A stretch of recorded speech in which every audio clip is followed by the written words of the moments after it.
할렐루야. 하나님께서 또 오늘도 귀한 하루 주셨습니다. 이 하루 또 이번 한 주도 말씀으로 붙들림 받고 은혜의 삶을 살아가는 감사가 넘치는 삶이 되시기를 간절히 소망합니다. 자, 오늘 본문 조금 긴데요. 긴 본문 한번 읽어보시면 좋을 것 같고요.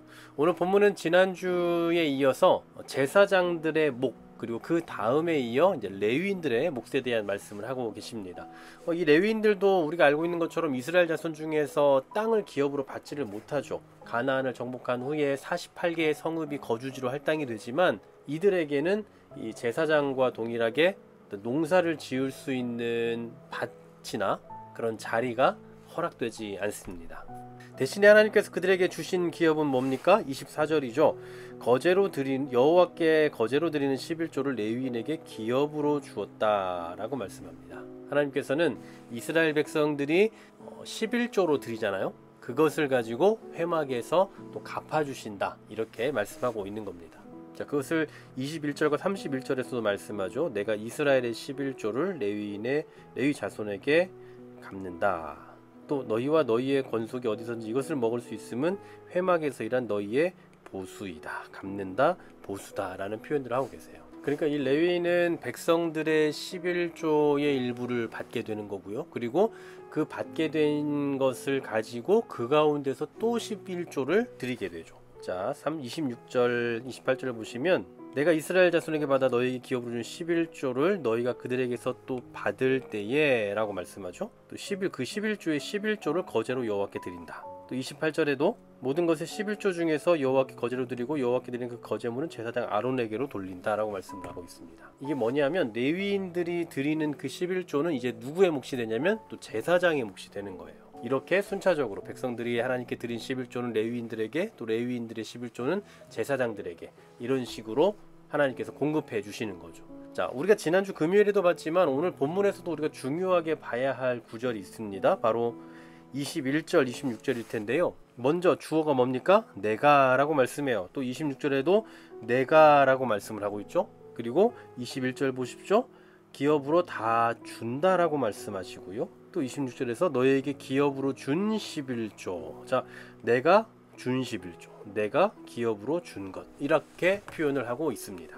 결국 이 11조는 하나님께서 레위인들에게 주신 기업이다라는 거예요. 자, 우리 시대에 이제 교회에서 당시 구약 시대의 레위인의 직분을 가진 사람을 이제 이 시대에는 목회자로 비유를 하고 있습니다. 목회자의 생계비를 이제 교회에서 책임을 져주죠. 이것을 놓고 마치 교인들이 해주는 것처럼, 사람이 해주는 것처럼 생각하면 안 됩니다. 제가 교회에서 사례를 받는 목사로서 이제 직접 이런 이야기를 하는 게 조금은 어려운 얘기일 수 있지만, 어쨌든 오늘 본문에서 말씀하고 있으니까 그냥 오해 말고 들으셨으면 좋겠어요. 교회마다 목회자에 대한 생활비를 책정을 하죠. 이제 이것을 우리가 사례비다 이렇게도 표현을 합니다만, 월급이라는 말을 절대 쓰지 않잖아요.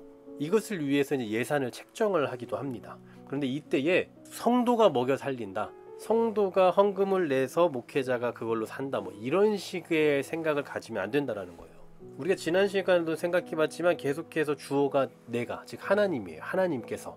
그러니까 사람이 한 헌상의 정신을 가지고 하나님께 예물을 드리죠. 그러면 그것을 하나님께서 교회에 돌려주시면서 교회를 위해 일하는 목회자의 또 생계비를 책임지라고 또 하시는 거예요. 그러니까 성도의 입장에서는 이미 목회자에게 드리는 게 아니라 하나님께 드린 거죠. 그리고 그것을 이제 하나님께서 또 교회에 다시 돌려주시는 그런 구조라고 보시면 됩니다. 그러니까 결국은 궁극적으로는 목회자의 어떤 생활에 대한 책임은 1차원적으로는 성도라고 할 수 있겠지만, 그러나 궁극적인 의미에서는 하나님께서 하신다라는 거죠. 우리가 녹을 먹는다라고 하잖아요. 그래서 고용을 한다라고 하면 돈을 줘야 돼요.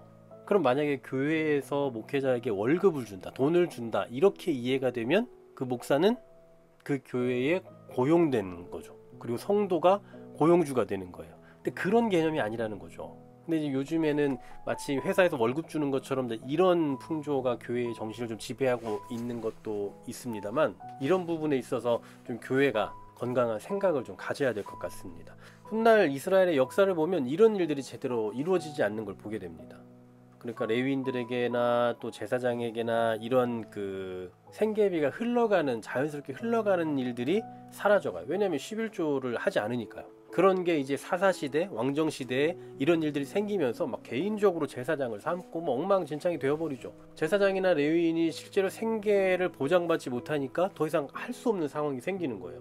그러면서 이제 결국 방황하는 일들이 벌어지게 되고, 그로 인해서 영적인 그 이스라엘의 모든 그 역사 속에서 영적인 어두움에 빠지게 되는 거죠. 그러니까 참 어려운 이야기입니다. 제가 뭐 목회자로서 이런 이야기를 또 하기 참 어려운 얘기지만 어쩔 수 없이 오늘 좀 말씀을 간단하게 드린다면, 이 시대의 레위인으로 존재하는 목회자들은 목회자로서의 그 사명을 또 충실히 감당해내야 되고, 그리고 무엇보다 어떤 시대적인 상황에 의해서 뭔가 부를 추구하거나 어떤 영적인 야성이 사라지면 절대 안 되겠죠. 그런 부분들에 대해서 정말 잘 다듬어야 가야 될 것이고, 또 교회는 교회로서의 역할들을 꾸준히 감당해 가는 겁니다. 그것도 역시나 어떤 세속적인 관점으로 바뀌어가는 것이 아니라 우리가 드리고, 그걸 또 하나님께서 교회에 다시 돌려주시고, 그것을 통해서 또 목회자에게 흘러가게 하시고, 그렇게 유기적으로 자연스럽게 흘러가면서 교회와 또 이 사회가 영적인 부분에 있어서 건강하게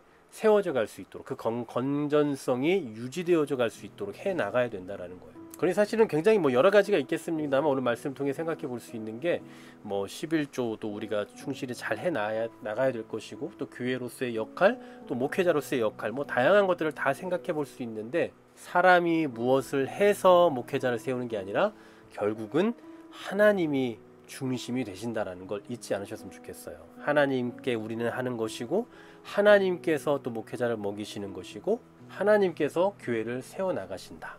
바로 이 일에 있어서, 이러한 그 선한 과정에 있어서 우리 성도는 성도로서의 역할을 충실히 감당하고, 교회는 교회로서의 역할을 충실히 감당하고, 목회자는 목회자로서의 역할들을 감당해 나갈 수 있는 그런 선한 영향력들이 교회 안에서 끊임없이 흘러갈 수 있기를 주님의 이름으로 간절히 소망합니다.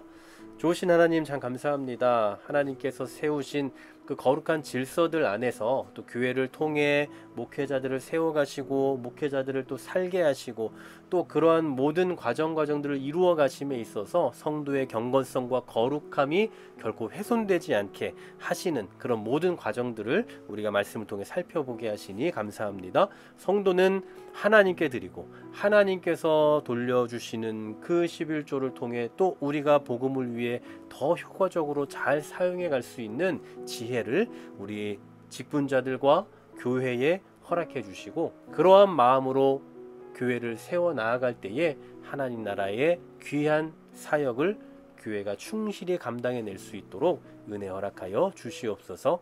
예수 그리스도 이름으로 기도하옵나이다. 아멘.